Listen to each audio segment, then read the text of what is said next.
चलो भाई, इसमें the angle between two vectors A and B having same length root two and their vector product is this. यानी कि I have been given third वाले की बात कर रहे हैं, A vector cross B vector मेरे को दिया हुआ है minus I minus J plus K क्या है। तो मैं क्या करता हूँ, दोनों का मैग्नीट्यूड ले लेता हूँ। तो ए क्रॉस बी का मैग्नीट्यूड क्या होगा, A B sine theta. A cross B क्या होता है, A B sine theta N क्या है, मैग्नीट्यूड की डायरेक्शन हट गई। इज इक्वल टू ये कितना रहेगा, रूट थ्री। ए बी दोनों का रूट टू है, तो root two into root two is two. Sine theta कितना आ गया, root three by two. Theta कितना हो जाएगा, पाई बाय 2 के बिल्कुल सही। इजी, कोई दिक्कत तो नहीं है। Show that the vector this are coplanar. Coplanarity of vectors मैंने आपको बताई थी क्या होती है, A dot B cross C अगर जीरो हो जाए तो A dot B cross C अगर जीरो हो जाए तो कोप्लेनर है। तो यानी कि A dot B cross C zero होना चाहिए इस केस में। A dot B cross C कैसे रिप्रेजेंट करते हैं हम, डिटरमिनेंट से। तो ए वेक्टर क्या है, 1 माइनस 2 3 माइनस 2 3 माइनस 4 1 माइनस 3 5। ये हमारा जीरो होना चाहिए। चेक कर लो भाई, अगर ये जीरो है तो ये कोप्लेनर है, वरना नहीं है, बात खत्म हो गई। वो कोप्लेनरिटी के बारे में मैंने आपको पेन से समझा दिया था ना, A cross B dot C zero होता है, समझाया था ना मैंने आप लोगों को।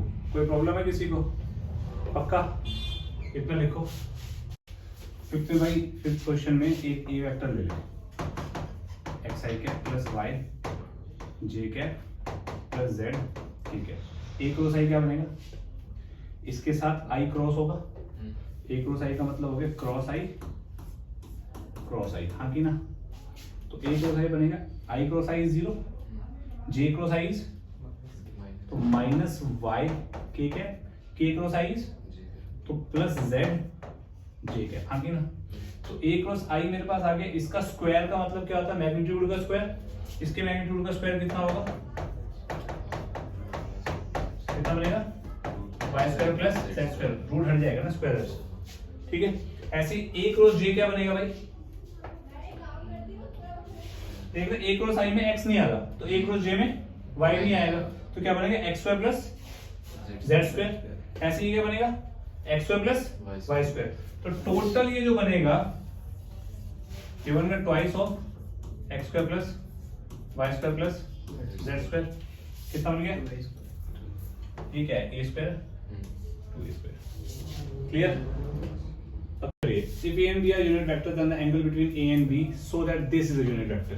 A और B unit vector, तो A is equals to 1 is equals to B हो गया, and the angle between A and B, so that this is a unit vector. तो root 2A vector minus B vector, किसका doubt है भाई, B unit vector है, तो squaring both sides क्या बनेगा, 2A square plus B square minus 2 root 2 A dot B is equals to 1. A B कितना है भाई, ए बी कॉस थीटा बनेगा, कितना बन गया, 1 से बन गया, ये बन गया cos theta is equals to 1 by root 2, theta equals to, easy, कोई दिक्कत किसी को।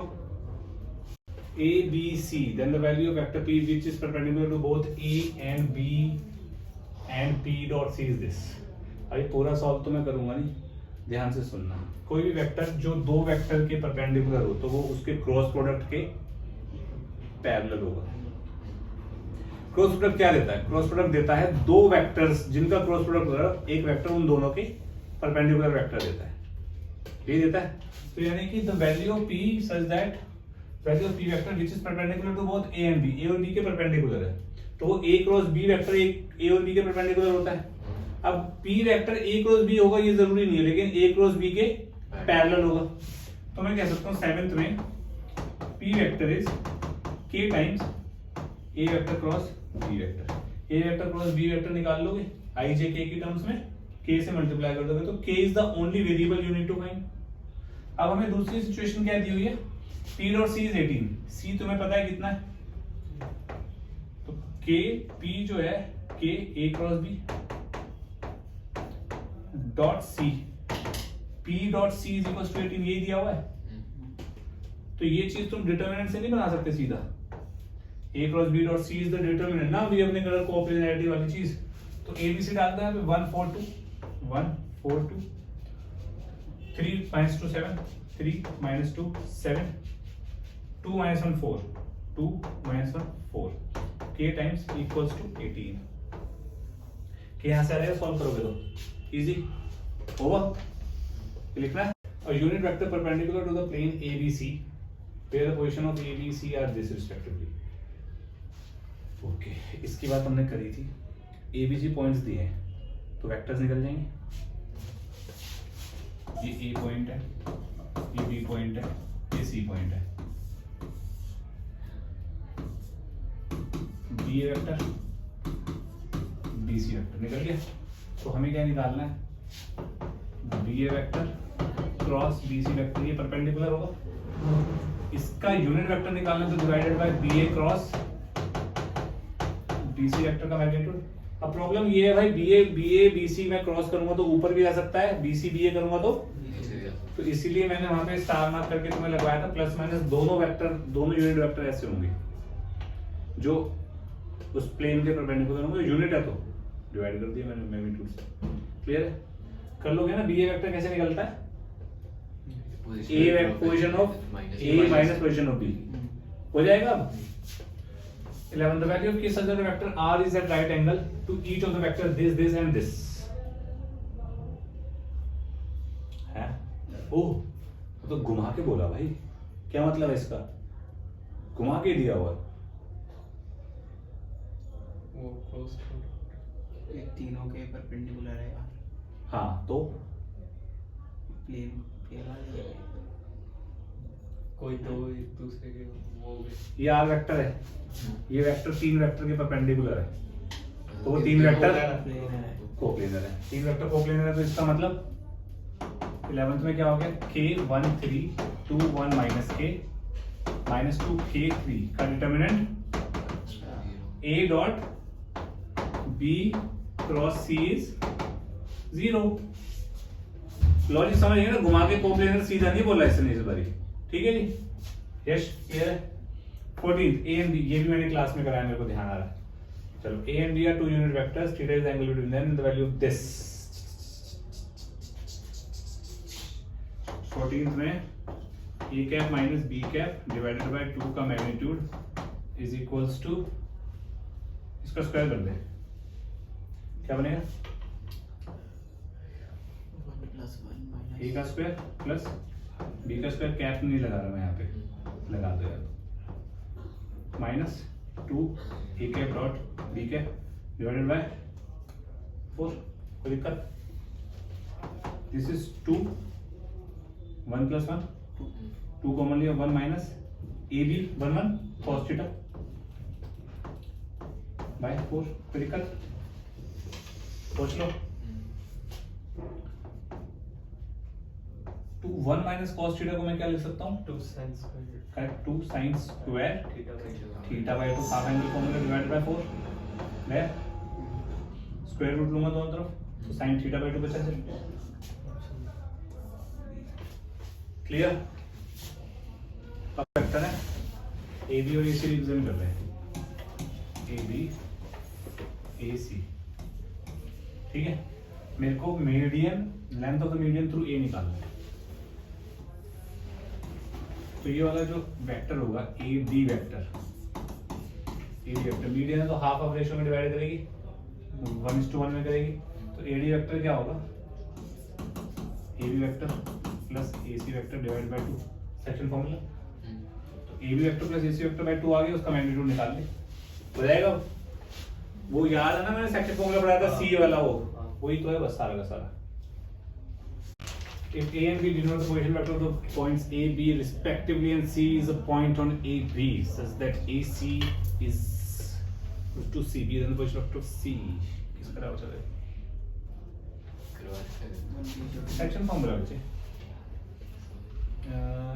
एक्चुअली करने वाला है मोबाइल का फोन।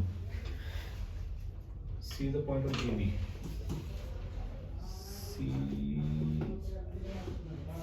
AC है, AC upon CD, AC upon CD कितना दिया हुआ भाई, विषय बता जल्दी।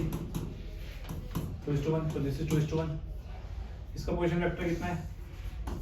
ए वेक्टर। इसका पोजीशन वेक्टर कितना है? B vector. तो सी वेक्टर कितना हो जाएगा? 2b vector plus A vector divided by चलिए फॉर्मूला रेस क्रॉस। ठीक है सर, आंसर ये है भाई। फिर ओके रिपोर्ट। क्रॉस के जगह पे एक क्रॉस सी डिवाइड दिया हुआ है। अगर मैं एक अप्रोच नंबर 1 तो ये है भाई, सी को मैं मान लेता हूँ एक्स आई कैप वाई जे कैप प्लस जेड ठीक है। अब मैं यहाँ पे सी की जगह एक सी में एक इक्वेशन आ जाएगी, यहाँ से सी में एक बार कर लेते हैं। फिर ए क्रॉस सी बी दिया हुआ है ना, तो ए क्रॉस सी कितना बनेगा? I j k a cross c 1 1 1 c is x y z. इसके बराबर आएगा बी यानी कि 0i प्लस जे माइनस के। ठीक है, एक इक्वेशन आएगी मेरे पास, मतलब एक इक्वेशन तो नहीं आएगी, यहाँ से मेरे पास 3 इक्वेशन आ जाएगी बाय द वे। आई वाला आई के साथ, जे वाला जे के साथ, के वाला के साथ, और एक ए डॉट सी बनेगा x plus Y plus Z equals to 3। यहाँ से x y z आ जाएगा, निकल जाएगा, आंसर आ जाएगा, हो जाएगा ना आराम से, पक्का। अब मेरे दिमाग में एक चीज आई थी, हो सकता है उससे ना हो, ये अप्रोच नंबर 2 है, देख लेते हैं। A cross c equals to b vector है। मैं क्या करता हूं, अगर मैं यहाँ पे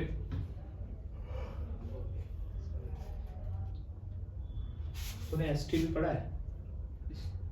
कौन सा? Standard table product. Standard triple product, table product, फिर स्केलर ट्रिपल प्रोडक्ट। हाँ स्केलर, हाँ मैं स्टैंडर्ड बोल दिया था, सॉरी। वेक्टर ट्रिपल प्रोडक्ट तो नहीं पढ़ा? पढ़ा है। तो वेक्टर ट्रिपल प्रोडक्ट बताइए जरा। अगर मैं डॉट करता हूँ, इसको क्रॉस करता हूँ ए के साथ, जरा बताइए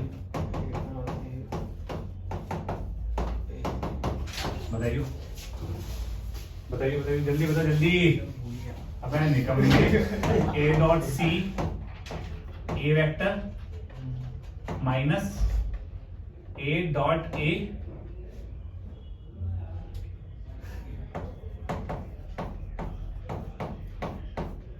बनेगा, बनेगा ना। अगर मैं इसको ए डॉट पी 0 हो जाएगा, अगर मैं डॉट कर दूंगा इसको बी के साथ, सी अकेला नहीं है ना, सी अकेला नहीं है, तो सी यहाँ पे अकेला होना है। ए डॉट सी मेरे को दिया हुआ है क्या? यस, ये बन जाएगा ए क्रॉस बी। यहाँ पे मैंने क्या टिकड़म लगाया उसको छोड़ दो अभी। लेट्स सपोज ये होता है जीवन में कुछ, ये जेई वाले बच्चे समझेंगे। ए डॉट सी कितना भाई? 3 ए वेक्टर अपने को मालूम है, minus A square is 3c, this is A cross B. A cross B भी अपने को मालूम हो जाएगा, आके ना। तो 3 ए वेक्टर में से मैं माइनस कर दूं a cross B vector divided by 3 c vector, यहाँ से डायरेक्ट आ रहा है। This is approach number 2 JEE approach, this is approach number 1 3 approach. J वाली अप्रोच से लगा देंगे और ऐसे अकेले देख, ए को मान ले एक्स आई के, वाई जे के, जेड के, तो एक्स डॉट आई कितना होगा? के डॉट आई एक्स, ये कितना हो जाएगा? ये कितना हो जाएगा?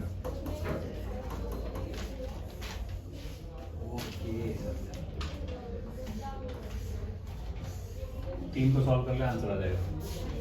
ठीक है, नेक्स्ट। बस ए का मैग्नीट्यूड दिया 4 - 3 से 2 है लैम्डा, तो लैम्डा ए की वैल्यू कितनी हो जाएगी?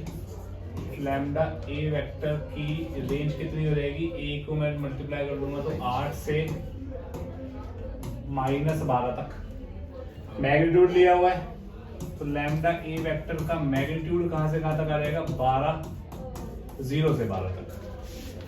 ठीक है, बच्चे क्या करते हैं 0 से 8 तक लिख लेते हैं, या 8 से 12 तक लिख जाते हैं। ठीक है, तो मैग्नीट्यूड मॉडुलस लिया है तो मिनिमम तो 0 हो जाएगी और मैक्सिमम जो इनमें से बड़ा आ रहा है पॉजिटिव हो। क्लियर है?